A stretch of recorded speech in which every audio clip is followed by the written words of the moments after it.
오늘도 이 자리에 임재하셔서 우리에게 은혜 주시는 좋으신 하나님께 박수로 감사, 영광 올려드립니다. 할렐루야. 예배 잘 드리는 인생 반드시 승리합니다.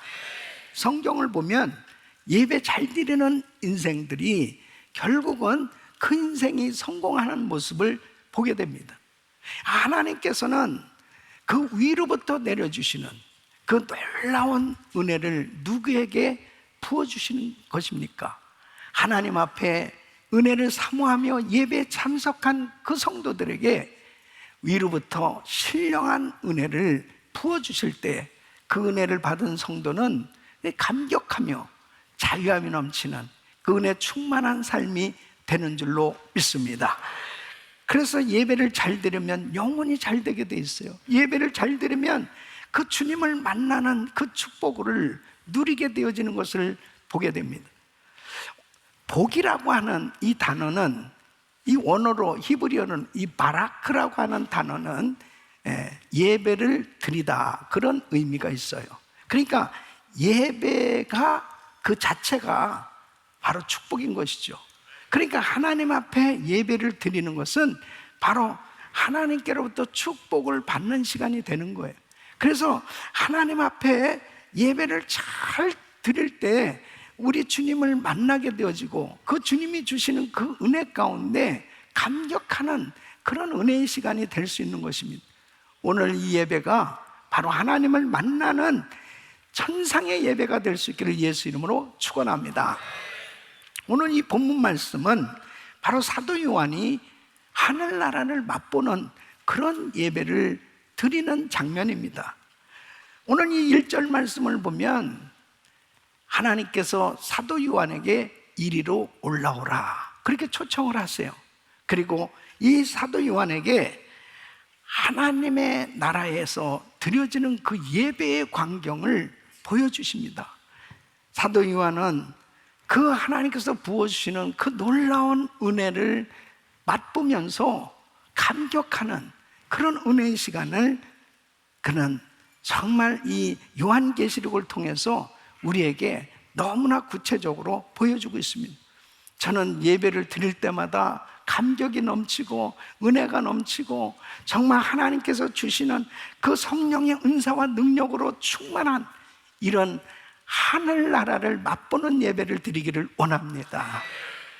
사도 요한이 그 하늘나라를 맛보는 예배를 경험하면서 감격하듯이 예배를 드릴 때마다 이런 은혜가 우리 모든 성도님들에게 임하기를 예수 이름으로 축원합니다. 우리 예수님께서는 늘 우리를 초청하시죠. 마태복음 11장 28절에는 수고하고 무거운 짐진 자들아 다 내게로 오라, 내가 너희를 쉬게 하리라. 바로 우리 주님 앞에 나오기만 하면 우리 주님께서는 초청하시는 그 이유가 뭐예요? 너희의 죄의 짐, 병든 짐, 생활의 짐을 내가 져줄게, 나한테 맡겨봐. 우리 주님께서 그 사랑하는 자녀들을 예배에 초청하실 때마다 그 수고하고 무거운 짐을 다 맡아주시기를 원하시고 안아주시기를 원하시고 회복시켜 주시기를 원하시는 것이죠. 그래서 이사야서 55장 3절에 이렇게 말씀하십니다. 너희는 귀를 기울이고 내게 나와 들으라, 그리하면 너희 영혼이 살리라. 하나님의 말씀을 받을 때 그 영혼이 살아나는 거예요.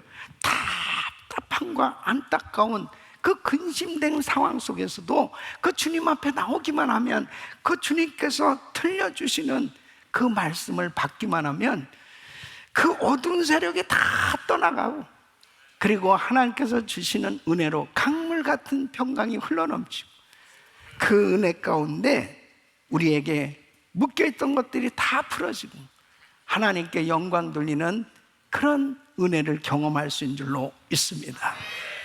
저는 우리 성도님들이 예배를 드릴 때마다 그 하늘나라를 맛보는 이런 예배가 되어지기를 소원하는 거예요.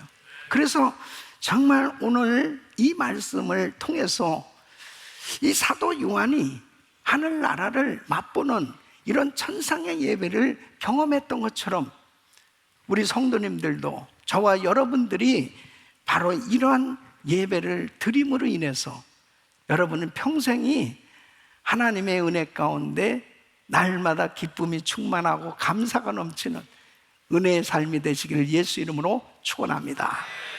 그러면 하늘나라를 맛보는 예배는 어떤 예배인가? 여러분들은 오늘 이 말씀 들으시면 나는 정말 하나님 나라를 맛보는 예배를 드리고 있나? 그리고 이 하나님의 나라를 맛보는 이런 예배를 어떻게 하면 잘 드릴 수 있을까? 오늘 이 말씀 가운데 바로 여러분들에게 하나님께서 들려주시는 주의 음성, 그리고 하나님의 그 은혜를 경험함으로 하나님의 나라를 맛보는 예배자들이 되시기를 축복합니다. 그 첫째는 바로 하늘문이 열리는 예배입니다. 여러분 1절 말씀 보면 2일 후에 내가 보니 하늘에 열린 문이 있는데 그랬어요. 그러니까 바로 이 사도 요한은 하나님께서 하늘에 열린 문을 이렇게 보여주시는 것을 경험하게 됩니다.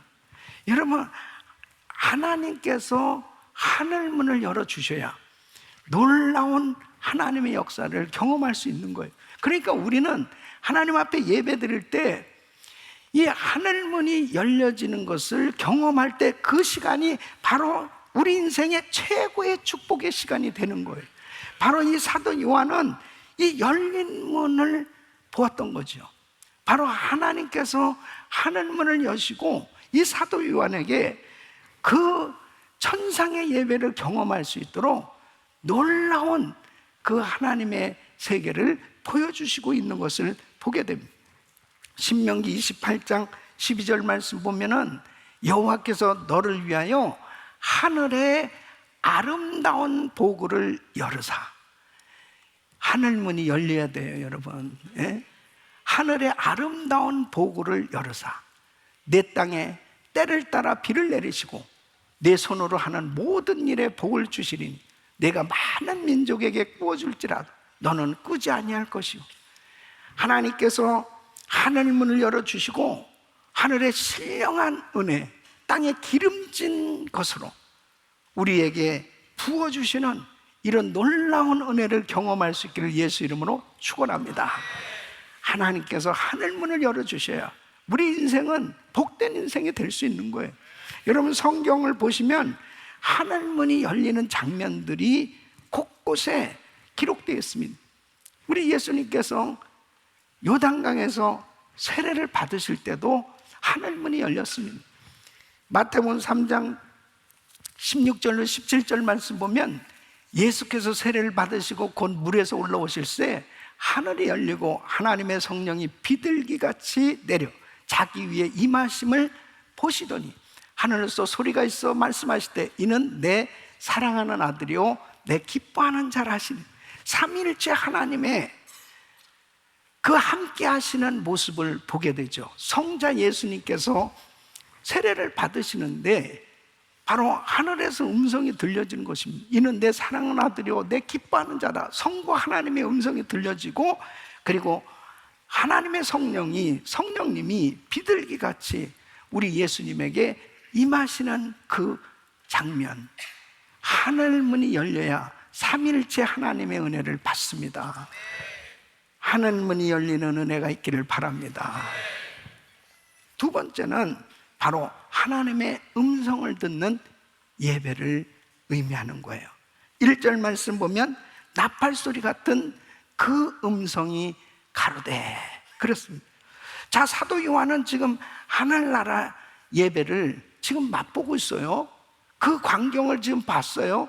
그 광경을 본 것으로 끝난 것이 아니고 이제 하나님의 음성이 들려지기 시작합니다. 여러분, 우리는 바로 주님의 음성이 들려져야 하나님의 역사를 경험할 수 있습니다. 그래서 하나님의 말씀을 들을 때 하나님의 음성이 들려와야 돼요.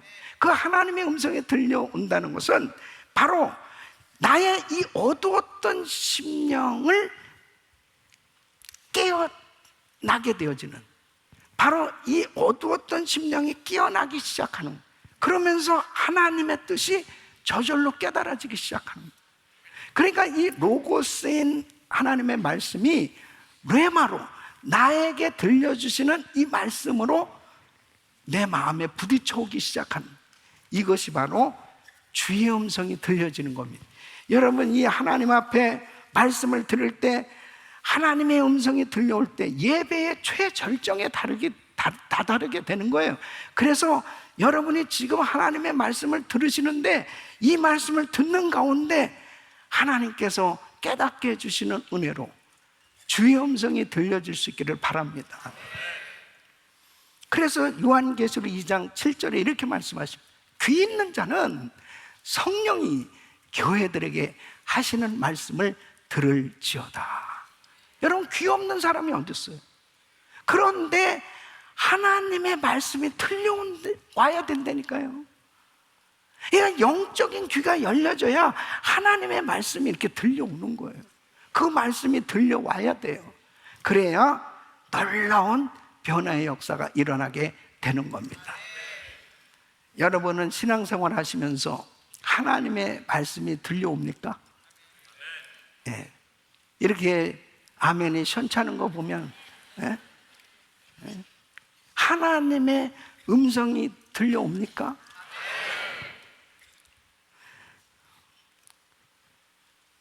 하나님의 음성을 듣는 법은 여러 가지로 하나님께서 하나님의 방법으로 우리에게 하나님의 음성을 들려주시는데, 여러분, 세 가지 방법을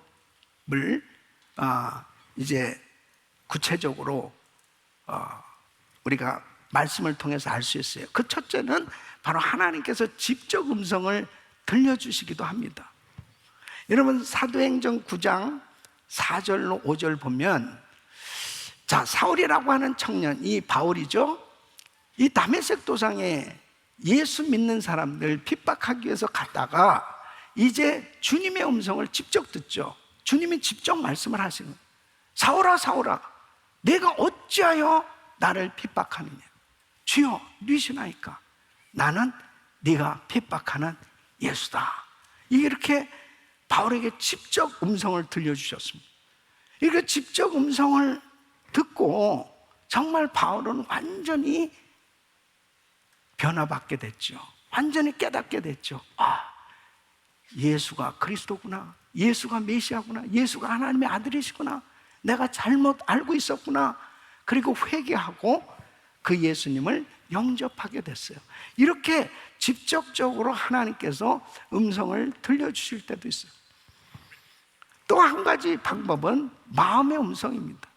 하나님께서 성령의 감동으로 우리에게 음성을 들려주실 때가 있어요. 또 세 번째는 이렇게 하나님의 말씀을 읽고 또 말씀을 들으면서 이 말씀을 통해서 성령께서 깨닫게 해주실 때가 있습니다.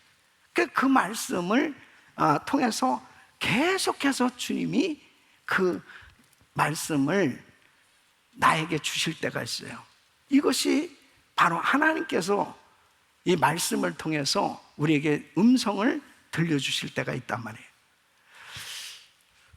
저는 사실은 직접적으로 이렇게 하나님의 음성을 들어본 적은 없습니다. 그런데 마음으로 성령의 감동으로 저에게 말씀을 주실 때가 있고, 그리고 성경 말씀을 통해서 저에게 말씀을 주실 때가 있어요. 근데 중요한 사실은 하나님의 말씀을 받으면, 하나님의 음성을 들으면 확실히 하나님께서 책임져 주십니다. 분명히 역사해 주신 거예요. 네. 제가 이제 은혜교회 2004년도에 부임해 왔는데요, 그때 1000시간 릴레이 기도를 하는 시간. 근데 하나님 앞에 기도하는 마지막 날이었어요. 주님께서 마음으로 감동을 주시는 거예요. 말씀을 하시는 거예요. 비전 센터를 선물로 주리라 그러시는 거예요. 그러니까 이 비전 센터를 하나님께서 짓도록 해주시겠다는 거죠. 그래서 제가 이렇게 반응을 했습니다. 주님, 저같이 부족한 종에게 어찌 이렇게 큰 선물을 주십니까? 그러니까 우리 주님께서 그것뿐이겠느냐? 내게는 지극히 작은 것이다. 그렇게 주님이 너무나 자상하게 그렇게 말씀을 하시는 거예요. 얼마나 감격스러운지. 근데 눈을 딱 뜨니까 빛 가운데 거하고 있는 것입니다. 눈을 딱 뜨니까 우리 교회는 빛으로 충만한 교회야. 건축할 형편이 아니야. 예? 무슨 뭐 건축하기 위해서 돈을 준비해 놓은 것도 하나도 없고, 우린 들어오면은 다 성교비로 나가니까 하나도 없는. 예. 그래서 한동안은 계속 눈만 감고 싶은 거예요. 눈 감으면 주님이 정말 너무 생생하게 그렇게 감동을 주신다니까요. 예? 야, 사랑하는 종아, 비전 센터를 선물로 주리라. 너무너무 감동이죠. 예. 그래서 믿음으로 이 성전 건축을 그냥 시작한 겁니다. 예. 아니, 하나님이 선물로 주시겠다니까. 그래서 아멘 하고 믿음으로 딱 시작했는데, 여러분 2008년도에 서프라임 모게지 사태로 미국은 금융위기를 맞이했고, 그리고 건축하던 데들이 막 다 스탑되고, 예. 그리고 우리 성도들 가운데서도 뭐 잡을 잃고 그런 참 어려운 위기가 있었습니다. 근데 어느 날 우리 원로 목사님이 한국에서 전화를 하셨습니다. 예. 저는 너무나 반가웠어요. 건축 헌금이 크게 들어왔으니 갖다 써라, 그런 사모하는 마음으로 목사님 어떻게 이렇게 새벽에 전화를 하셨니? 그 있지, 세계 이 선교사 훈련원을 줘야 되겠다고 그러는 거예요. 네. 그러니까 또 한국에 그 선교사 훈련원을, 그 건물을 지으시겠다는 거죠.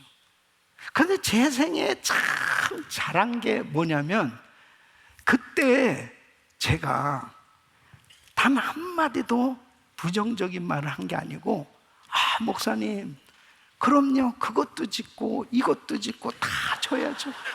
네. 어차피 없는 거는 마찬가지인데. 그래서 목사님 지시죠. 그러고 끊었습니다. 와, 사방이 다 막혔잖아요. 주님은 분명히 아실 거라고요.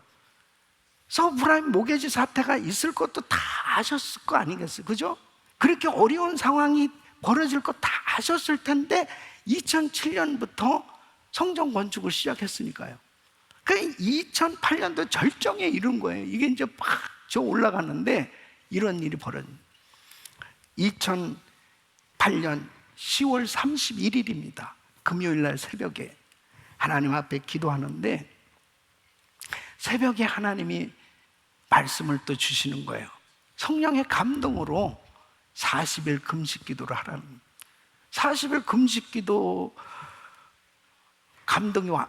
이제 하나님 말씀을 주시면 이건 틀림없이 해야 되는데, 제 마음에 막 갈등이 일어나는 게 뭐냐면, 은혜기도원에 가서 40일 금식 기도하고 교회를 40일 떠나야 되는데, 야, 그렇게 되면 제일 제가 마음이 불편한 게 뭐냐면, 건축업자들이 야, 목사가 도망갔구나 이런 소문을 또 내고 막 어려움이 생기지 않겠어요? 목사가 없으면 어떻게 되겠습니까?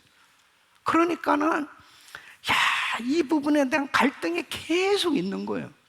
이거는 이제 나만 아는 거죠. 예, 다 지나간 얘기니까 솔직하게 지금 다 이렇게 이야기를 하는 거예요. 오픈해서.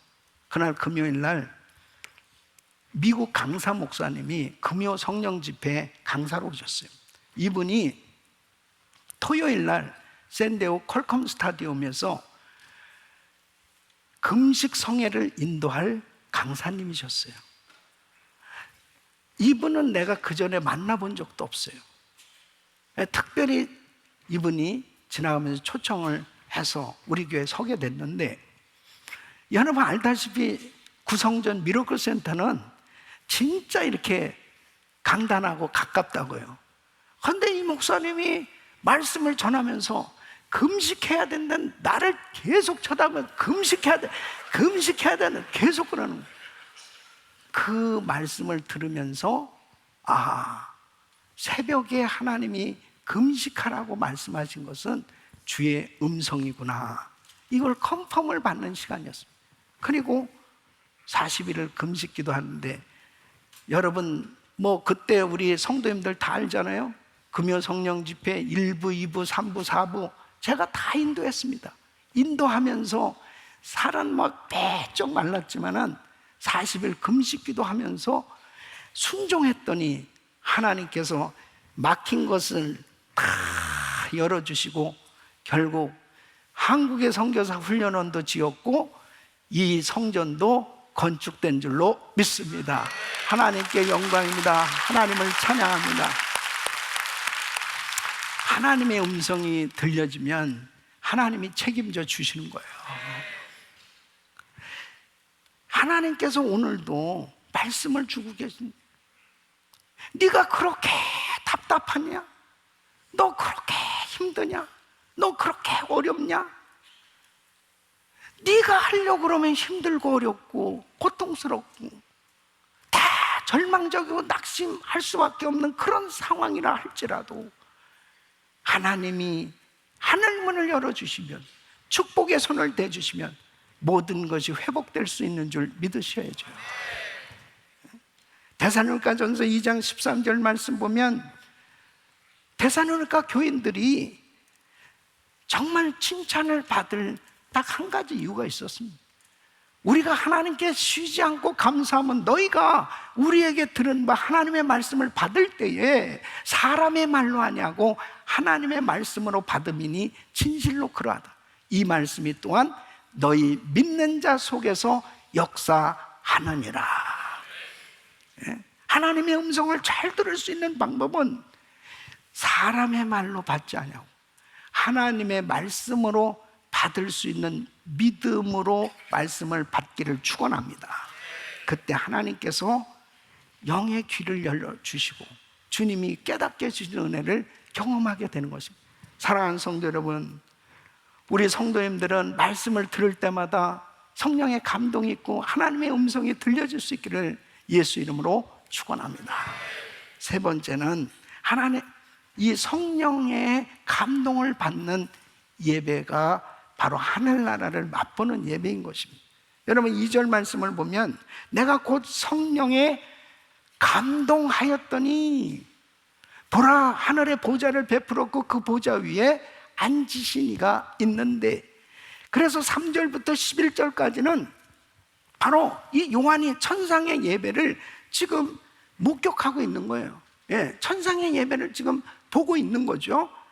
자, 이 놀라운 성령의 감동 가운데서 얼마나 그 예배에 몰입이 됐겠냐고요. 그렇잖아요. 그래서 요한계시록 4장 3절에 보면 앉으신 이의 모양이 벽옥과 홍보석 같고 그랬습니다. 여러분 이 벽옥과 홍보석, 이건 성결과 바로 거룩하신 하나님의 모습을 의미하는 거예요. 이 홍보석 같고 홍색, 자색은 일반적으로 왕권을 상징하잖아요. 바로 우리 주님의 위엄, 정말 심판주로 심판의 권세를 가진 하나님의 모습을 보여주는 겁니다.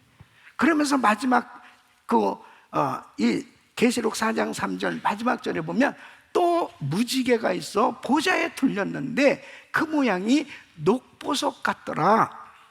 하나님의 은혜가 충만한 광경을 보게 됩니다. 사도 요한은 성령님께 완전히 사로잡힌 거예요. 저와 우리 성도님들이 예배를 드릴 때마다 이 성령님께 붙들려서 그냥 하나님의 임재를 경험하는 이런 성령의 감동 있는 예배를 드릴 수 있기를 바랍니다. 너무 제정신으로 또렷또렷하게 별 생각 다 하고 앉아서 예배를 드려서는 전혀 감동이 없어요. 정말 예배에 몰입이 되어져야 되는 예배. 하나님 앞에 성령께서 감동을 주십니다. 순간순간 성령님께서 역사하셔서 영적인 세계가 열려지고, 그럴 때 말할 수 없는 이 감격과 감동이 있는 은혜가 충만한 예배가 되어질 수 있기를 예수 이름으로 축원합니다. 내가 드리는 이 예배 가운데 정말 주님의 임재를 경험하는 이런 예배를 드리고 있는지. 이사야서 6장 1절에 보면 이사야가 성전 안에서 예배를 드리는 가운데 놀라운 주님의 임재를 경험하잖아요. 내가 본즉 주께서 높이 들린 보좌에 앉으셨네. 그 옷자락은 성전에 가득하였고, 그 하나님의 임재 가운데 이사야는 주의 종입니다. 그런데 자기 입술이 얼마나 부정하다는 것을 깨닫게 되고, 화로다 망하였도다, 부정한 입술이요. 이 죄악 가운데 거룩하신 하나님을 배웠다. 그 거룩하신 하나님의 임재 가운데 주체할 수 없는 회개가 터진 거예요. 내가 하나님의 말씀을 외친다고 하면서도 이 입술이 얼마나 더럽고 얼마나 부정한지, 하나님 앞에 회개할 때 제단에 핀 수술 천사가 가져다 그 입에다 댈 때 내 죄가 사여 졌느니라, 죄사함을 받는 그런 경험을 하게 되죠. 그리고 이사야서 6장 8절에 보면 이제 주의 음성이 들려지는 거예요. 내가 누구를 보내면 누가 우리를 위하여 갈고. 그때 이사야는 내가 여기 있나이다, 나를 보내소서. 여러분, 예배 가운데는 이렇게 성령의 감동이 있어야 돼요. 하나님의 음성도 듣고 내가 하나님 앞에도 결심하고 하나님 앞에 결단도 하고 헌신도 하고 작정도 하면서 주님과 교제가 이루어질 수 있는 예배가 돼야 될 줄로 믿습니다. 성령의 감동이 있는 예배가 돼야 돼요. 한 번 드리는 예배인데 주님이 답답한 내 심령을 너무나 잘 아시고 오늘도 이렇게 말씀을 주시고, 내가 다른 어떤 곳에서 위로를 받을 수 없고 내가 다른 어떤 곳으로 내 문제가 해결될 수 없음을 우리 주님 아시고, 사랑하는 아들아, 사랑하는 딸아, 그리고 나를 안아주시는 그 주님의 그 놀라운 은혜에 하염없이 울면서 감격하면서 정말 주님 한 분으로 난 만족한다고 고백하면서 그렇게 하나님 앞에 예배를 드리는 성령의 감동이 있는 예배가 될 때, 우리 인생에 아무리 절망스럽고 어려운 그런 시험이 닥쳐온다 할지라도 예배 자리에 나오기만 하면 하나님께서 하늘 문을 여셔주시고 말씀을 주시는 이 은혜를 경험하게 되면 모든 것이 회복되는 줄로 믿습니다. 사랑하는 성도 여러분, 저와 우리 성도님들은 그냥 형식적인 예배 드리는 것으로 끝나지 말고 한 번 드리는 예배라도 우리 주님을 정말 영화롭게 해드리는 그 영광 가운데 거하시는 그 주님 앞에 마음껏 찬양하고 그 주님께 영광을 올려드리는, 그리고 천상의 예배를 경험하는 이런 은혜가 있기를 예수 이름으로 축원합니다. 기도하겠습니다. 하나님 감사합니다. 하늘문이 열리고 하나님의 음성이 들려지고 성령의 감동이 있는 예배가 되게 하여 주시옵소서. 예수님의 이름으로 기도합나이다. 아멘.